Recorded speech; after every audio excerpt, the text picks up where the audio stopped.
श्रीमन्नारायण राधे राधे। भगवान श्री कृष्ण की कृपा दृष्टि आप सभी पर और हम सभी पर ऐसी ही बनी रही, इसी आशा के साथ आज की कथा प्रारंभ करते हैं। आज की कथा का शीर्षक है कलयुग के 5 सत्य, जो भगवान श्री कृष्ण ने द्वापर युग में बताए थे। जैसा कि हम सभी जानते हैं, हिंदू धर्म एवं पुराणों के अनुसार इस सृष्टि में 4 युग होते हैं: सतयुग, त्रेता युग, द्वापर युग और कलयुग। 3 युग अभी तक बीत चुके हैं और अभी कलयुग चल रहा है। हर एक युग के अंत में भगवान किसी न किसी रूप में अवतरित हो मानव जाति का कल्याण करते हैं। ठीक उसी प्रकार कलयुग के अंत में भगवान का अवतरित होने का पुराणों में वर्णन मिलता है। लेकिन इससे पहले कलयुग के बारे में जान लेते हैं कि कलयुग को कैसा युग कहा गया है पुराणों एवं धर्म ग्रंथों के अनुसार। तो चलिए जानते हैं। द्वापर युग के अंत में जब पांडवों ने महाभारत का युद्ध जीता तो एक दिन उनके मन में विचार आया कि आने वाला युग कलयुग कैसा होगा, आने वाले कलयुग में मानव कैसा होगा और उसका आचरण और व्यवहार किस प्रकार का होगा।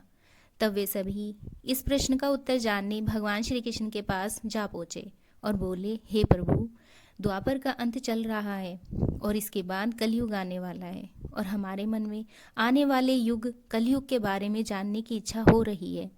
तो हम सब पे कृपा करके बताइए कि आने वाला युग मानव जाति के लिए कैसा रहेगा और इस युग में मानवों का आचरण कैसा होगा। तब भगवान श्री कृष्ण ने 5 पांडवों को अलग अलग दिशा में जाने को कहा। तब श्री कृष्ण की बात सुनकर 5 पांडव अलग अलग दिशा में भ्रमण के लिए चले गए। सबसे पहले युधिष्ठिर जिस दिशा में आगे गए उस दिशा में उन्होंने 2 सूंड वाला हाथी देखा। उसे देखकर उन्हें बड़ा आश्चर्य हुआ कि ऐसा कैसे संभव हो सकता है। तब यही सब बातें जाकर उन्होंने श्री कृष्ण से जाकर बताई।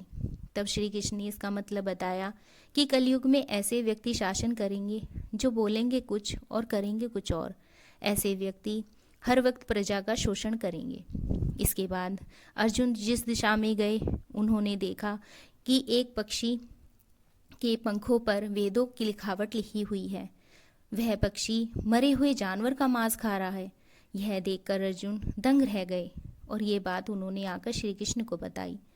तब श्री कृष्ण ने इसका उत्तर देते हुए कहा कि हे पार्थ, कलयुग में ऐसे लोग होंगे जो ज्ञानी कहलाएंगे और वो अधिक शिक्षित भी होंगे। उन्हें सब चीज़ों का ज्ञान होगा लेकिन उनका आचरण दुष्टों जैसा होगा।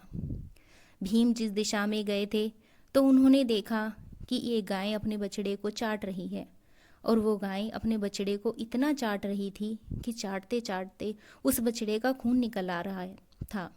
तब ये बात श्री कृष्ण को बताई तो श्री कृष्ण ने इसका उत्तर देते हुए कहा कि कलयुग में माता पिता अपने संतानों के लिए इतने आसक्त हो जाएंगे और अपने संतानों को परिवार के मोह जाल में बांध कर रखने लग जाएंगे, जिसके कारण उनकी संतानों को किसी भी चीज में सफलता नहीं मिलेगी। सहदेव जिस दिशा में गए तो वह भ्रमण करते हुए एक गांव में पहुंचे तो उन्होंने गांव में बहुत सारे कुएं देखे। सभी कुओं में पानी था, लेकिन गांव के बीचों बीच में एक कुआं ऐसा था जिसमें पानी बिल्कुल नहीं था।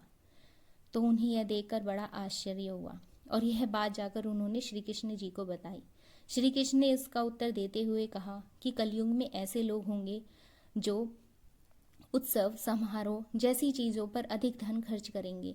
यहाँ तक कि लोग अपने शौक के लिए मदिरा पान मांस इत्यादि सेवन करने के लिए अधिक से अधिक धन व्यर्थ कर देंगे। परंतु यदि कोई असहाय, जरूरतमंद, दान पुण्य इत्यादि कर्मों में मदद लेने को आएगा तो उसकी मदद करने में संकोच करेंगे, अपना धन नहीं देंगे। नकुल जिस दिशा में गए थे तो उन्होंने उस दिशा में एक जंगल में देखा कि बहुत बड़ा पत्थर तेजी से लुढ़कता हुआ पेड़ पौधों को रौंदता हुआ ढलान से नीचे आ रहा था और वो पत्थर आते आते एक छोटे से पेड़ से टकराकर रुक जाता है। तो वह यह देखकर नकुल हैरान रह जाते हैं और वो ये बात आकर श्री कृष्ण को बताते हैं। तब श्री कृष्ण इसका मतलब बताते हैं कि ऐसा क्यों हुआ। कलयुग में इंसानों की बुद्धि क्षीण हो जाएगी और मनुष्य का पतन होने लगेगा और ये पतन इतना तेजी से होगा कि धन या सत्ता का वृक्ष इसे रोक नहीं पाएगा। लेकिन हरि नाम लेने या कीर्तन करने से मनुष्य की बुद्धि प्रबल हो जाएगी और वो सत्य और असत्य का निर्णय लेने में सक्षम हो पाएगा। वो अपने जीवन का लक्ष्य पा पाएगा। तो सभी श्रोतागण हरि नाम जपते रहिए। हरे कृष्ण कृष्ण कृष्ण हरे हरे, हरे राम राम राम हरे हरे। श्रीमन नारायण। राधे राधे।